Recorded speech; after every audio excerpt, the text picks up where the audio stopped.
weligaaga saddex qofna ha ka dalbani inuu ku siiyo, waayo waxay ku qurux badan yihiin inay iskood u abuurmaan. jacaylku waa dareenka ugu quruxda badan ee la haysto.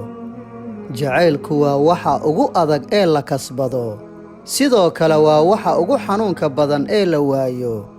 jacaylka dhabta ah waa in qofku kugu jeclaado uuna aqbalo sida aad u samaysan tahay, quruxdaada iyo dabeecaddaada.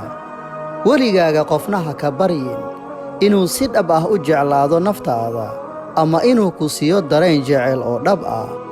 weligaaga xasuusnow, jacaylku ma ahan dareen laysdhaafsado oo keliya, balse waa daryeel ka yimaada qalbiga. ixtiraamku waa aas-aaska xiriir kasta. sidaasi darteed ma ahan inaad ka dalbato qof inuu ixtiraamo naftaada. mar hadduu qiimeyn waayo, kuuna qiri waayo qiimaha ay leedahay naftaada, adiga qiimahaaga ayaa la gartaa oo danahaaga ayaa laga raacdaa. danaynta, inuu qofku daneeyo kuna siiyo mudnaan iyo qiimeyn gaar ah, ma ahan wax la baryo ama laga dalbado qofka, ee waa garashada iyo damiirka qurxoon ee qofka aad xidhiirka la leedahay ka soo maaxata qalbigiisa.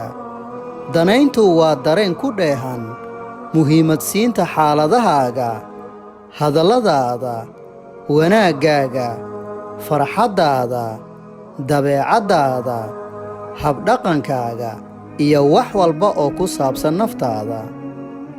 ugu dambayn, qofka nolosha kugu jecel waa qofka ku dareensiiya inaad tahay qof u qalma jacayl dhab ah, ixtiraam joogto ah, iyo danaynta wax walba oo ku saabsan naftaada. aad ayaad ugu mahadsan tahay daawashada muuqaalkan. mahadsanid.